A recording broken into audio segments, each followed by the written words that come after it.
Wie kent u in de Zeeuws-Vlaamse gemeenteraden? Zijn de gemeenteraadsleden eigenlijk wel bekend in hun gemeente? Omroep ZVL zocht het uit. Wie kent u? JP, hè? Een gedeelte. Een gedeelte wel.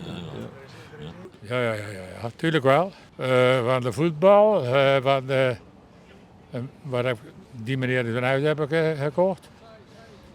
Maar wat hier weet ik weer niet meer.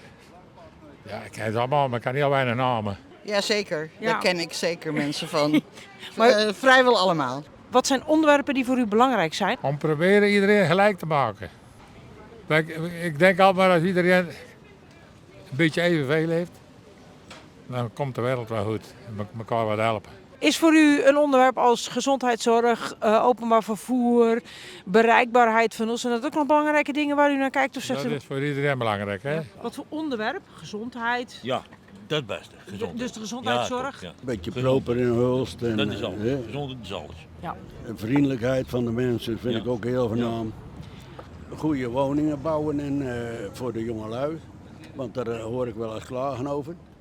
Dat er veel te weinig startwoningen zijn. Ja. Dus, en ook mensen die hier willen komen wonen, die moeten veel te lang wachten. Weet je, woningen. Wat hier gebouwd wordt, en met name in de stad, dat is allemaal grote, dure appartementen. En onze jongeren Ja. en de ouderen die in de dorpen willen wonen, die kunnen op hun kin kloppen. Want daar wordt gewoon niet voor gebouwd.